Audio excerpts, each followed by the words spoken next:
Assalamualaikum warahmatullahi wabarakatuh. Pada kesempatan kali ini, izinkan kami dari kelompok 1 akan memaparkan atau menampilkan sebuah materi dan hasil observasi kelompok kami mengenai perencanaan sarana dan prasarana pendidikan.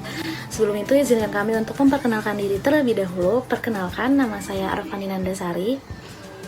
Saya Gita Akila Nivia. Saya Ilham Maulana. Nama saya Nadia Syahira. Saya Nola Maulina. Nama saya Sinta Hana. Adapun topik yang nantinya akan kami bahas diantaranya yang pertama ada hakikat perencanaan sarana dan prasarana pendidikan, yang kedua ada karakteristik perencanaan sarana dan prasarana pendidikan, yang ketiga ada syarat-syarat perencanaan sarana dan prasarana pendidikan, yang keempat ada perencanaan yang efektif, yang kelima ada tujuan dan juga manfaat perencanaan sarana dan prasarana pendidikan, yang keenam ada prosedur perencanaan sarana dan prasarana pendidikan, yang ketujuh ada perencanaan pengadaan barang bergerak dan barang tidak bergerak. Lalu yang terakhir yang kedelapan ada master plan atau seat plan fisik sekolah. Nah, oke, selanjutnya di sini saya akan menjelaskan mengenai hakikat perencanaan sarana prasarana pendidikan. Jadi apa sih sebenarnya itu perencanaan? Jadi perencanaan ini berasal dari kata plan yang mempunyai arti rencana, rancangan, maksud maupun niat. Jadi perencanaan atau dalam bahasa Inggris itu planning adalah proses dasar yang digunakan untuk memilih tujuan dan cara pencapaiannya itu bagaimana. Dimana perencanaan ini merupakan tahap awal yang harus dilalui dalam proses manajemen. Jadi baik dalam instansi pendidikan maupun instansi lainnya perlu adanya perencanaan. Ya, jadi dalam mencapai tujuan itu kan diperlukan yang adanya perencanaan yang matang dengan harapan nantinya mampu mengurangi nih kesalahan-kesalahan maupun hambatan-hambatan yang di luar ekspektasi kita dalam proses pengimplementasian program yang telah direncanakan. Jadi dalam substansi pendidikan juga perencanaan itu selalu menjadi peranan penting dalam sebuah proses pengelolaan pendidikan, termasuk juga contohnya pengelolaan sarana dan prasarana pendidikan, karena nantinya di tahap inilah visi dan misi sebuah sekolah direncanakan dan diputuskan secara mendetail. Nah, adapun di sini saya mengambil beberapa pendapat para ahli mengenai pengertian perencanaan. Yang pertama ada menurut Roger A. Kaufman. Beliau mengatakan bahwa perencanaan adalah proses penentuan tujuan atau sasaran yang hendak dicapai dan menetapkan jalan dan sumber-sumber yang diperlukan untuk mencapai tujuan itu seefisien dan seefektif mungkin. Lalu pendapat kedua disampaikan oleh Sondang Pesiagian yang menyatakan bahwa perencanaan adalah keseluruhan proses perkiraan dan penentuan secara matang mengenai hal-hal yang akan dikerjakan di masa yang akan datang dalam rangka pencapaian tujuan. Lalu pendapat ketiga di sini saya juga mengutip pendapat dari Dwientara dan Sumarto. Beliau mengemukakan bahwa perencanaan adalah kegiatan pemikiran, penelitian, perhitungan, dan perumusan tindakan-tindakan yang nantinya dilakukan di masa yang akan datang. Nah, setelah tadi kita sudah menyimak mengenai arti dari perencanaan itu sendiri, selanjutnya di sini saya akan membahas mengenai pengertian perencanaan sarana dan prasarana pendidikan berdasarkan pendapat para ahli. Jadi, yang pertama itu menurut Barnawi dan M. Arifin menyatakan bahwa perencanaan sarana dan prasarana pendidikan itu merupakan proses perancangan dalam upaya pembelian, penyewaan, peminjaman, penukaran, daur ulang, rehabilitasi, distribusi, ataupun pembuatan peralatan dan perlengkapan yang sesuai dengan kebutuhan sekolah. Selanjutnya untuk pendapat kedua di sini saya mengutip pendapat dari Ibrahim Bafadal. Beliau mengemukakan bahwa perencanaan sarana dan prasarana pendidikan adalah proses memikirkan dan menetapkan program pengadaan fasilitas sekolah baik yang berbentuk sarana maupun prasarana pendidikan di masa yang akan datang untuk mencapai tujuan yang telah ditetapkan. Nah, berdasarkan pendapat para ahli, maka dapat ditarik kesimpulan nih bahwa perencanaan sarana dan prasarana pendidikan itu merupakan keseluruhan atau serangkaian proses perkiraan secara matang sebuah rancangan dalam bentuk pembelian, rehabilitasi, distribusi, atau pembuatan peralatan dan perlengkapan yang sesuai dengan kebutuhan pendidikan misalkan dalam lingkup sekolah. Nah, proses ini tuh hendaknya melibatkan segala unsur-unsur penting di sekolah seperti kepala sekolah, wakil kepala sekolah, dewan guru, kepala tata usaha, bendahara, serta komite sekolah perlu dilibatkan. Nah, hal ini dilakukan untuk mendapatkan masukan ataupun feedback dari berbagai pihak guna untuk meningkatkan tingkat kematangan ataupun keberhasilan dari sebuah rencana yang telah ditetapkan.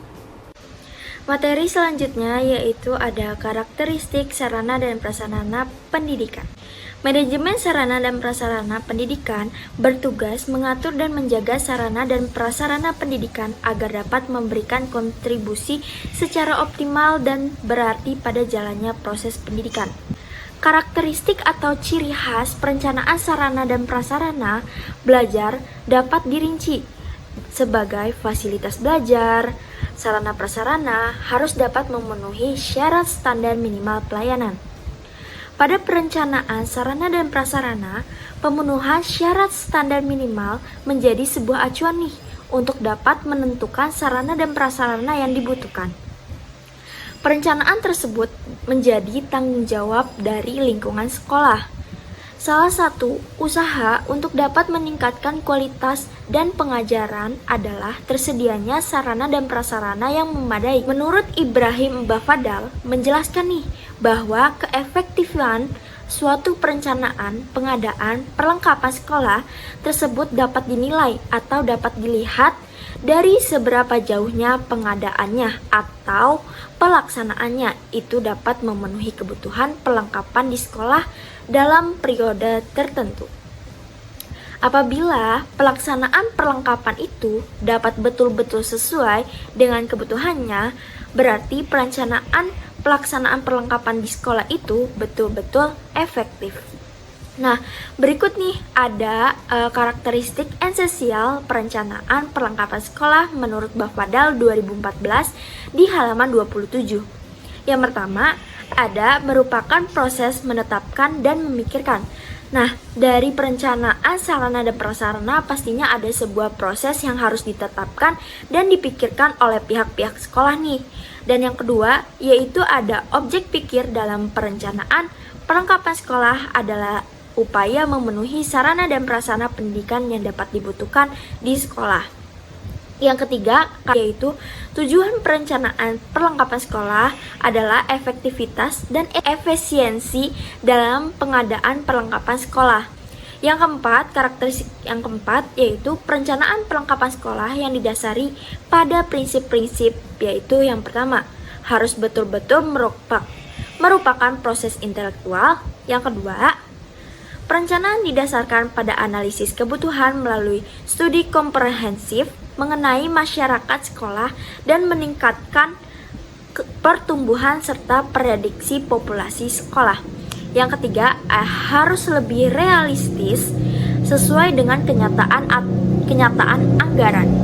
Yang keempat, ada visualisasi hasil perencanaan perlengkapan sekolah harus jelas, rinci, baik jumlah, jenis, merek, dan harganya.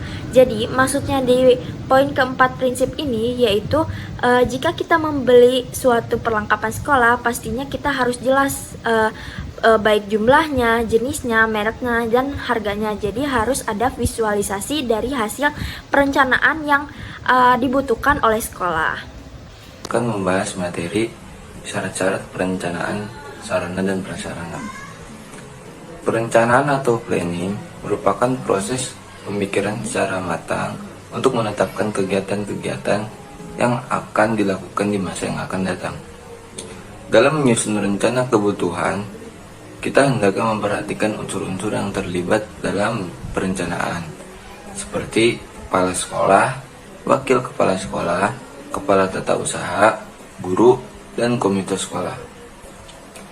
Syarat-syarat dalam menyusun perencanaan tersebut meliputi yang pertama, mengikuti pedoman atau standar jenis, kualitas, dan kuantitas sarana dan prasarana sesuai dengan kebutuhan skala prioritas yang ada di sekolah tersebut.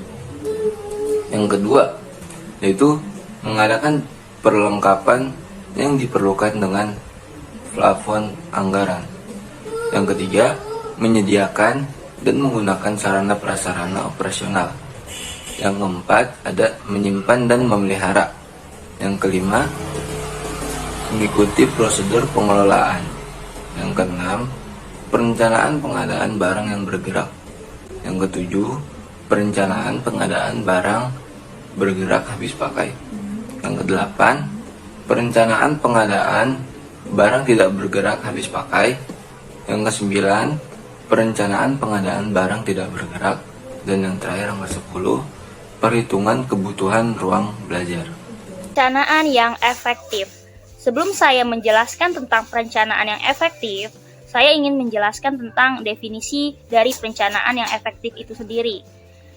Perencanaan yang efektif adalah perencanaan dengan meletakkan tujuan-tujuan dalam jadwal waktu atau program pekerjaan untuk mendapatkan hasil yang optimal. Oleh karena itu, perencanaan merupakan sebuah keniscayaan, keharusan, dan kebutuhan.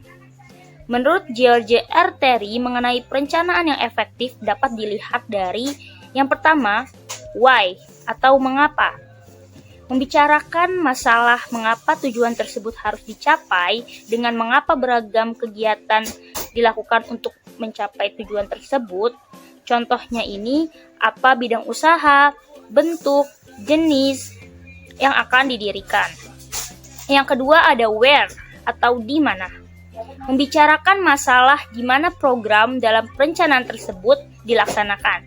Contohnya, di mana kita akan mendirikan lokasi usaha, melakukan pemasaran, dan mempromosikannya. Terus yang ketiga ada when atau kapan. Membicarakan masalah kapan kegiatan tersebut akan dilaksanakan dan diakhiri. Contohnya, kapan usaha akan dimulai, kapan memulai proses usahanya. Yang keempat ada who atau siapa. Membicarakan masalah siapa yang akan melaksanakan program tersebut. Contohnya, siapa yang akan menjadi target pasar kita, siapa yang akan menjadi mitra perusahaan, dan itu termasuk contoh dari who atau siapa. Nah, contohnya ini, mengapa bidang ini yang dipilih, mengapa mendirikan di lokasi tersebut. Contohnya, bagaimana cara mencari keuntungan, mengembangkan usaha, dan menggunakan alat dan mesin space. Nah, itu termasuk dari who atau siapa. Tadi termasuk contoh-contohnya. Dan yang terakhir ada how atau bagaimana. Membicarakan masalah bagaimana cara melaksanakan program yang direncanakan tersebut. Tadi saya sudah menjelaskan tentang perencanaan yang efektif menurut George Terry. Dan sekarang saya akan menjelaskan tentang apa sih perencanaan dari sarana dan prasarana yang efektif. Perencanaan kebutuhan sarana dan prasarana kantor yang efektif adalah proses yang mempertimbangkan segala bentuk sarana dan prasarana kantor yang dibutuhkan yang dapat menunjang kegiatan-kegiatan operasional dalam pengadaan, pengelolaan, penggunaan, pengorganisasian, maupun pengendaliannya secara efektif. Perencanaan yang efektif seperti yang dikatakan dalam bentuk buku Manajer Bijak yang ditulis oleh Sam Deep dan Lai Sussman, dia memiliki ciri-ciri sebagai berikut. Yang pertama, dituangkan secara tertulis. Yang kedua, diuraikan secara jelas dalam bentuk hasil akhir yang hendak dicapai. Yang ketiga, disusun oleh orang yang juga akan bertanggung jawab dalam pelaksanaannya. Terus yang selanjutnya, sebelum dilaksanakan, rencana tersebut telah dikomunikasikan kepada semua bagian yang terkait untuk mendapatkan komentar atau masukan. Selanjutnya, ada satu orang yang memikul tanggung jawab akhir, person in charge, untuk mengawasi pelaksanaannya. Yang selanjutnya, ada tanggal tertentu yang menjadi batas waktu penyelesaian. Dan yang selanjutnya, ada kriteria keberhasilan rencana serta metode penerapan kriteria ini ditentukan sebelum pelaksanaan rencana. Yang selanjutnya, langkah peninjauan antara untuk keputusan go no go atau untuk merevisi rencana yang dilakukan di sepanjang periode pelaksanaan. Yang selanjutnya, masalah potensial yang mungkin timbul selama pelaksanaan sudah diidentifikasikan sebelumnya dan dibutuhkan rencana antisipasinya. Dan yang selanjutnya, peluang potensial yang mungkin muncul selama pelaksanaan diidentifikasikan sebelumnya sehingga dapat dimanfaatkan dengan baik apabila hal tersebut terjadi. Dan yang selanjutnya, mengkomunikasikan progres update secara teratur kepada seluruh pihak yang terlibat dalam pelaksanaan. Jadi, dapat dijelaskan bahwa perencanaan untuk sarana dan prasarana yang efektif ini sangat penting dalam suatu keorganisasian atau suatu kegiatan gitu. Terkhususnya di dalam suatu pendidikan, karena dari perencanaan yang efektif, kegiatan dalam pendidikan ini akan berjalan sesuai dengan tujuan yang diharapkan. Selanjutnya ada tujuan dan manfaat perencanaan sarana dan prasarana pendidikan. Nah, apa sih manfaatnya? Manfaat dari perencanaan sarana dan prasarana ini dapat membantu menentukan tujuan. Yang kedua, meletakkan dasar-dasar. Dan yang ketiga, menetapkan langkah-langkah. Yang keempat, menghilangkan ketidakpastian. Yang kelima, dapat dijadikan sebagai suatu pedoman atau dasar untuk melakukan pengawasan. Yang keenam, pengendalian dan bahkan juga penilaian agar nantinya kegiatan dapat berjalan efektif dan efisien. Selanjutnya itu ada tujuan. Tujuan perencanaan ini demi menghindari terjadinya kesalahan dan kegagalan yang tidak diinginkan, dan untuk meningkatkan efektivitas dan efisiensi dalam pelaksanaannya. Selanjutnya saya akan membahas tentang prosedur perencanaan sarana dan prasarana pendidikan. Nah, perencanaan pengadaan sarana prasarana sekolah ini dapat dilakukan melalui beberapa tahapan prosedur, yaitu yang pertama dengan analisis kebutuhan perlengkapan, lalu mengadakan perhitungan tafsiran biaya, serta memadukan antara anggaran dengan skala prioritas kebutuhan, dan yang terakhir penunjukan staf yang diserahi tugas untuk pengadaan. Nah, terkait perencanaan sarana prasarana sekolah ini, Soekarno memaparkan prosedur, yaitu yang pertama, menampung semua usulan pengadaan perlengkapan sekolah yang diajukan oleh setiap unit kerja atau menginventarisasi kekurangan perlengkapan sekolah. Lalu yang kedua ada menyusun rencana kebutuhan perlengkapan sekolah untuk periode tertentu, misalnya untuk 1 triwulan atau 1 tahun ajaran. Lalu yang ketiga ada memadukan rencana kebutuhan yang telah disusun dengan perlengkapan yang telah tersedia sebelumnya. Dan yang selanjutnya itu memadukan rencana kebutuhan dengan dana atau anggaran sekolah yang tersedia. Dalam hal ini, jika dana yang tersedia tidak mencukupi untuk pengadaan semua kebutuhan yang diperlukan itu, maka perlu diadakan seleksi lagi terhadap semua kebutuhan perlengkapan yang telah direncanakan sebelumnya dengan melihat urgensi setiap perlengkapan yang diperlukan tersebut. Jadi semua perlengkapan yang urgent itu didaftar dan didahulukan pengadaannya. Dan yang terakhir itu dengan memadukan rencana atau daftar kebutuhan perlengkapan kebutuhan yang lebih penting atau lebih urgent dengan dana atau anggaran yang tersedia, maka perlu diadakan seleksi lagi dengan melihat skala prioritasnya. Nah, selanjutnya ada perencanaan pengadaan barang bergerak dan barang tidak bergerak. Yang pertama dulu nih, ada barang bergerak. Sarana pendidikan yang bergerak adalah sarana pendidikan yang bisa digerakkan atau dipindah sesuai dengan kebutuhan pemakaiannya. Contohnya, almari arsip sekolah, bangku sekolah, dan sebagai berikut. Perencanaan pengadaan barang bergerak. Barang yang habis dipakai direncanakan dengan urutan sebagai berikut. Yang pertama, menyusun daftar perlengkapan yang disesuaikan dengan kebutuhan dari rencana kegiatan sekolah. Yang kedua, memperkirakan biaya untuk pengadaan barang tersebut tiap bulan. Yang ketiga, menyusun rencana pengadaan barang menjadi rencana triwulan dan kemudian menjadi rencana tahunan. Yang kedua ini ada barang tidak bergerak. Sarana pendidikan yang tidak bergerak adalah semua sarana pendidikan yang tidak bisa atau relatif sangat sulit untuk dipindahkan. Misalnya saluran dari perusahaan daerah air minum atau PDAM. Penentuan barang tidak bergerak meliputi pengadaan tanah dan bangunan. Direncanakan dengan urutan sebagai berikut. Yang pertama itu mengadakan survei tentang keperluan bangunan yang akan direnovasi dengan maksud untuk memperoleh data mengenai fungsi bangunan, struktur organisasi, jumlah pemakai, dan jumlah alat-alat perabot yang akan ditempatkan. Yang kedua itu mengadakan perhitungan luas bangunan yang disesuaikan dengan kebutuhan dan disusun atas dasar data survei. Yang ketiga itu menyusun rencana anggaran biaya yang disesuaikan dengan harga standar yang berlaku di daerah yang bersangkutan. Yang keempat itu menyusun pentahapan rencana anggaran biaya yang disesuaikan dengan rencana pentahapan pelaksanaan secara teknis, serta memperkirakan anggaran yang disediakan setiap tahun dengan memperhatikan skala prioritas yang telah ditetapkan sesuai dengan kebijaksanaan departemen. Seperti itu.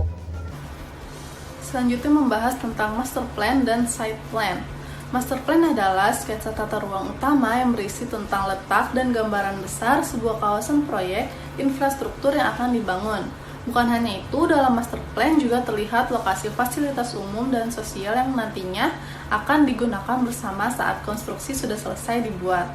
Pada umumnya, master plan adalah dokumen yang berbentuk kertas lembaran.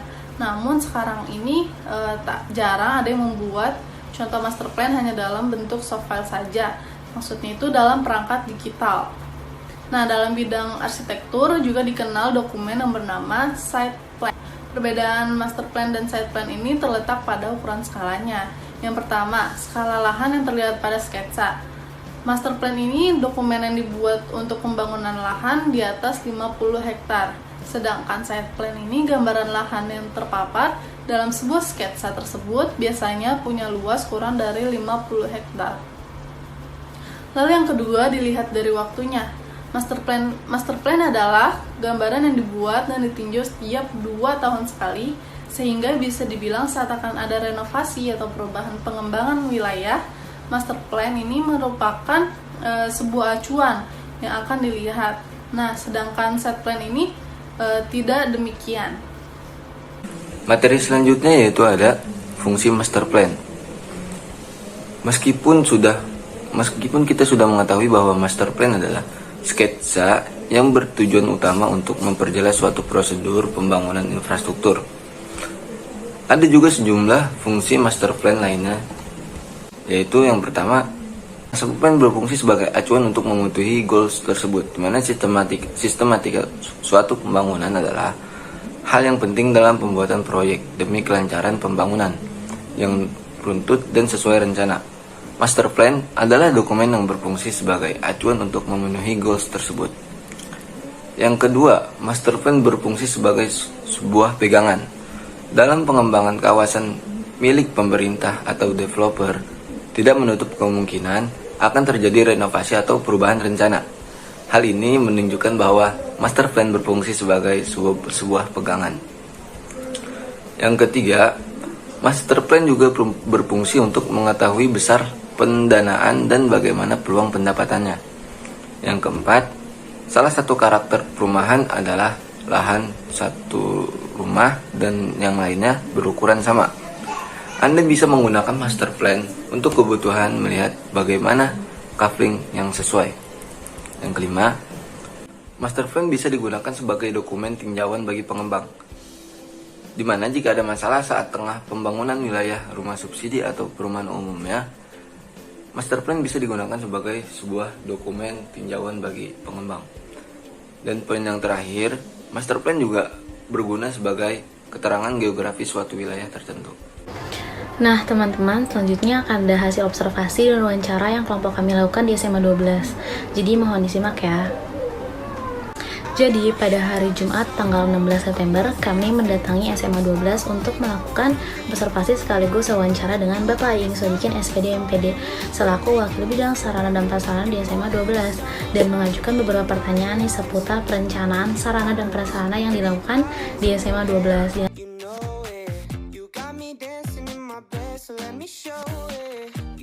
Di antaranya, pertama, kami mengajukan pertanyaan, adakah kendala yang dialami saat melakukan perencanaan sarana dan prasarana?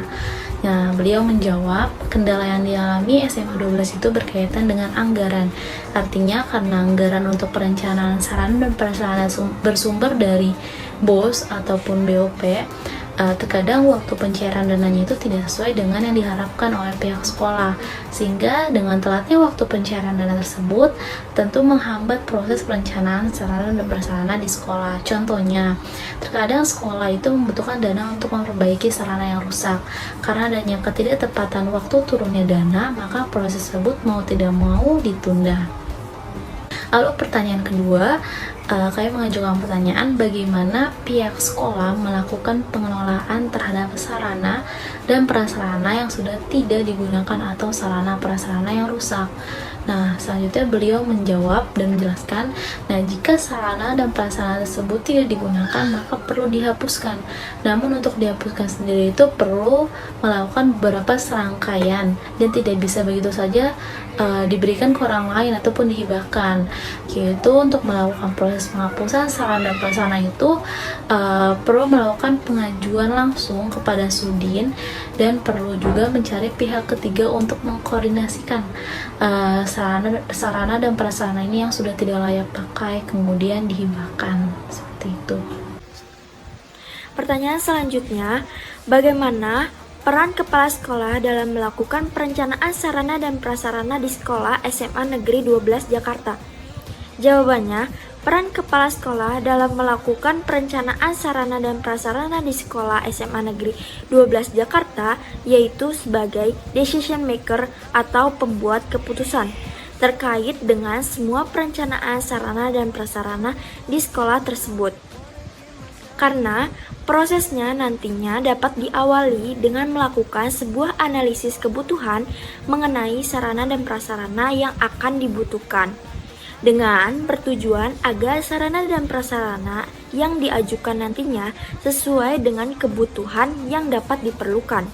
Setelah itu, dibuatlah skala prioritas. Lalu, setelah data-data tersebut telah lengkap, maka disitulah peran kepala sekolah dalam membuat keputusan atau dapat disetujui atau tidaknya sesuai dengan pengajuan rencana dan prasarana di sekolah. Pertanyaan selanjutnya atau pertanyaan keempat, kapan saja waktu perencanaan untuk sarana dan prasarana itu dilakukan? Jawabannya, perencanaan biasanya SMA 12 negeri ini mengikuti prosedur pengisian rencana anggaran kegiatan sekolah yang dimulai penyusunannya yaitu di akhir tahun sebelum tahun anggaran. Contohnya, tahun 2023 bulan Oktober ini sudah mulai menyusun rencana RAKAS, yaitu Rencana Anggaran Kegiatan Sekolah. Itu nantinya akan dapat berkaitan dengan BOS dan juga BOP penganggarannya. Anggaran yang sekolah ini dapatkan bukan anggaran tahun pelajaran, tetapi anggaran tahun anggaran, yaitu dari bulan Januari sampai dengan Desember, yang dimana tahun pembelajaran ini mulai dari Juni, Juli, sampai nantinya Juni lagi, yang dapat digunakan yaitu tahun anggaran, bukan tahun pembelajaran. Jadi, perencanaan sarana dan prasarana di sekolah SMA Negeri 12 ini pastinya dibuat sebelum tahun anggaran. Pertanyaan yang kelima itu ada apa saja sarana dan prasarana yang ada di sekolah SMA 12 dan bagaimana pengelolaannya. Tentunya sarana dan prasarana yang ada di SMA 12 itu sangat banyak. Contohnya seperti ada ruang belajar, laboratorium, perpus, masjid, rohkris, aula, laboratorium komputer, ruang TU, ruang kepala sekolah, ruang wakil, ruang guru, dan toilet. Itu merupakan sarana dan prasarana yang bentuknya ruangan. Tentunya di situ juga ada fasilitas pendukung seperti AC, LCD, speaker aktif, webcam untuk Zoom, dan juga CCTV. Dan sebenarnya masih banyak lagi. Untuk pengelolaan AC sendiri itu tercantum dalam RAKS, di mana di dalam RAKS tersebut pembelian AC dilakukan hanya 1 unit untuk 1 tahun, dan untuk perawatannya itu 3 bulan atau 3 bulan sekali. Pertanyaan yang keenam, bagaimana prosedur yang dilakukan untuk mengajukan sarana dan prasarana di sekolah SMA 12? Yang pertama, kita analisis kebutuhan kita apa dengan melakukan koordinasi kepada pihak terkait atau yang biasa disebut button up. Lalu dibuatlah skala prioritas karena kita tidak bisa belanja sembarangan sebab banyak yang dibutuhkan seperti belanja barang dan jasa seperti untuk kebutuhan ATK dan kebutuhan KBM, di mana kita melakukan koordinasi dengan pihak seperti pihak laboratorium, pihak guru, bagaimana sih kebutuhan yang ada di lab komputer, bagaimana sih kebutuhan yang ada di ruangan belajar, seperti itu. Atau pertanyaan nomor 7 yaitu kriteria-kriteria apa saja yang dijadikan pedoman bagi pihak manajemen sekolah dalam menyetujui usulan sarana dan prasarana. Bapak Iing Sodikin, Wakil Sarana Prasarana di SMA Negeri 12 Jakarta, beliau mengatakan bahwa kriteria-kriteria yang dijadikan pedoman yaitu berdasarkan dari kebutuhan yang disesuaikan dengan anggaran. Nah, anggarannya ini berasal dari dana BOP, yaitu dari bulan September sampai nanti triwulan keempat. BOP ini dinamakan triwulan karena keluarnya ini tiap 3 bulan, kalau BOS itu bertahap. Tahapan dana BOS ini per 4 bulan, jadi hanya 3 kali. Kalau BOP ini 4 kali karena per triwulan. Jadi kriterianya ini berdasarkan kebutuhan di lapangan. Jadi harus ada klasifikasi dan ada skala prioritas. Dan skala prioritas ini paling penting dan paling utama dibutuhkan. Contohnya seperti AC yang diservis setiap triwulan, dan ini bagian dari skala prioritas. Dan sekolah juga membangun tempat literasi, dan tempat literasi ini merupakan bagian dari skala prioritas. Dan pertanyaannya selanjutnya, dari mana saja sumber pembiayaan untuk melaksanakan pembelian atau perencanaan sarana dan prasarana sekolah? Bapak Iing Sodikin, Wakil Sarana Prasarana di SMA Negeri 12 Jakarta, mengatakan bahwa sumber dana perencanaan sarana dan prasarana di SMA Negeri 12 Jakarta ini berasal dari 2 sumber, diantaranya dari dana BOS dan dana BOP. Selain itu juga ada sumber dana yang dari sumbangan orang tua murid, seperti misalnya orang tua murid yang ingin membelikan AC untuk kelas anaknya. Untuk pihak sekolah ini menyetujui, tetapi dalam pemasangan sarana AC itu dilakukan sendiri dari pihak orang tua murid tersebut. Tetapi dana resmi sekolah yaitu BOP dari Pemda dan BOS dari pemerintah atau dari pusat. Yang kesembilan, atas dasar apa pihak sekolah melakukan pengadaan sarana dan prasarana sekolah? Jawabannya atas dasar kebutuhan. Yang ke-10, apakah pihak sekolah melakukan kerjasama dengan pihak luar dalam pengadaan sarana prasarana? Jika iya, bagaimana pengusulan kerjasama tersebut? Jika tidak, apa alasan tidak melakukan kerjasama dengan pihak luar? Jawabannya, tentu ada pihak ketiga atau yang namanya vendor, karena tidak bisa mengandalkan sendiri. Misalnya dengan belanja sendiri itu tidak bisa menggunakan duit tersebut dengan semau kita. Dengan demikian dilakukan dengan menyusun LPAS, lalu diserahkan ke pihak ketiga yaitu vendor. Kemudian vendor itulah yang melaksanakannya, contohnya pengadaan AC. Tidak mengerjakan sendiri, melainkan melalui vendor tersebut. Lalu cara pengusulannya dengan pembuatan MOU. Dan di MOU itu pasti ada hak dan kewajiban masing-masing pihak. Pihak pertama itu sekolah, dan pihak kedua itu vendor. Ada kewajiban dan aturan melaksanakan tugasnya. Pertanyaan yang ke-11, bagaimana pihak sekolah melakukan penetapan persetujuan pengadaan sarana prasarana? Lalu siapa yang bertanggung jawab atas hal tersebut? Jadi jawabannya itu adalah adanya kesepakatan di antara stakeholder sekolah, yaitu termasuk guru dan kepala sekolah, ketika ingin membuat kesepakatan yaitu melalui MOU yang diwakili kepala sekolah dengan pihak vendor atau pihak yang melakukan kegiatan pengadaan barang maupun jasa. Jadi yang bertanggung jawab di sini itu adalah kepala sekolah sebagai pengguna anggaran. Lalu pertanyaan ke-12, siapa yang bertanggung jawab dalam melakukan pengawasan pengadaan sarana dan prasarana? Jawabannya itu adalah yang bertanggung jawab dalam pengawasan sarana prasarana di SMAN 12 Jakarta itu, yaitu Wakil Bidang Sarana Prasarana atau Bapak Iing Sodikin.